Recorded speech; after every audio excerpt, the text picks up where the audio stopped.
Here at the Fresia Show, we are extremely environmentally conscious. I love the environment. I love Mother Nature. Some call her Gaia. I actually know a guy.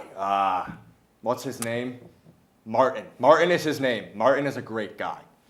Anyhow, joining us today is a researcher doing extensive work in an area of the world heavily affected by climate change. Please welcome Dr. Glen Puphsky. Glen, how are you?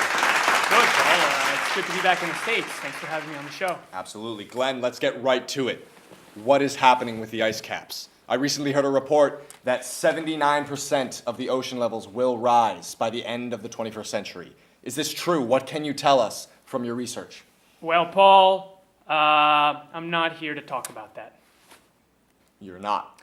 No. Today I'd actually like to talk about something different for a change. Okay, what's that? It's an issue that's very dear to my heart. It's something that's not being addressed in our elementary schools, in our middle schools, or in our institutions of higher learning. And frankly, I think it's a crime that regular people in this day and age walk the streets being completely unaware of this legacy. What legacy is that, Glen? Paul, I'm talking about Antarctic literature. Antarctic literature. Paul. You might not know this, but there is a rich tradition of poetry and fiction and drama, all coming from the Antarctic region. Oh, really? I wasn't even aware that there were that many people in Antarctica to begin with. What are some of these writers' names? Maybe I recognize some of them. Well, there's me. Really, it's mainly me. It's mainly you? It's only me. So far, I'm the only writer in the Antarctic literary tradition. So it's really just your books that you're talking about, then? No, Paul. Let's be clear. I'm not talking about my books. I'm talking about the Antarctic literary tradition at large. It's a literary canon that stretches back for close to 4 years at this point. And that's as long as you've been in Antarctica doing research? Exactly, okay. yes. Well, what's coming out of Antarctica right now? What's hot? Paul, I'm glad you asked. There's an exciting Gothic movement in vogue right now, being led by some of the brightest young voices of Antarctic writing. I actually just finished reading this one particular book of poetry. The author is me. I actually brought it along, if you'd like to see it. Oh, no, please, by all means. Could we get a zoom in on that, Jitu? Glen, tell us about The Wind Whispers Puphsky. Well, it's really about answering big questions. Asking big questions, answering big questions. All set up against the frigid backdrop of Antarctica. Do you think I could actually read you a poem? Oh, yeah. Thank Please, you. please. Thank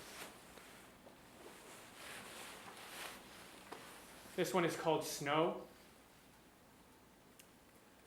As I make my way through the icy plain, I pray your face I meet again, frozen with passion, yet with pain.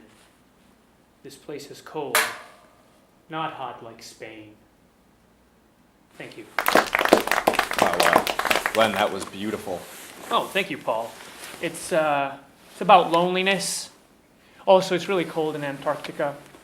That particular poem actually got a glowing review in Antarctlit, a journal of literary criticism.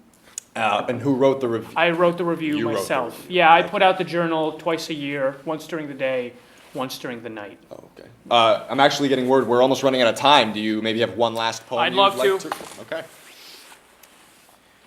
This one is called Tundra Moans. In Antarctica, there are no polar bears. Not a single polar bear. I thought that's where they lived. Thank you. Glen, that really paints a picture. Now, before you go, I have one last question. How are the ice caps? Huh? Oh, yeah, they're melting and it's all our fault. Oh, well, thanks for joining us. Glen Puphsky, everybody.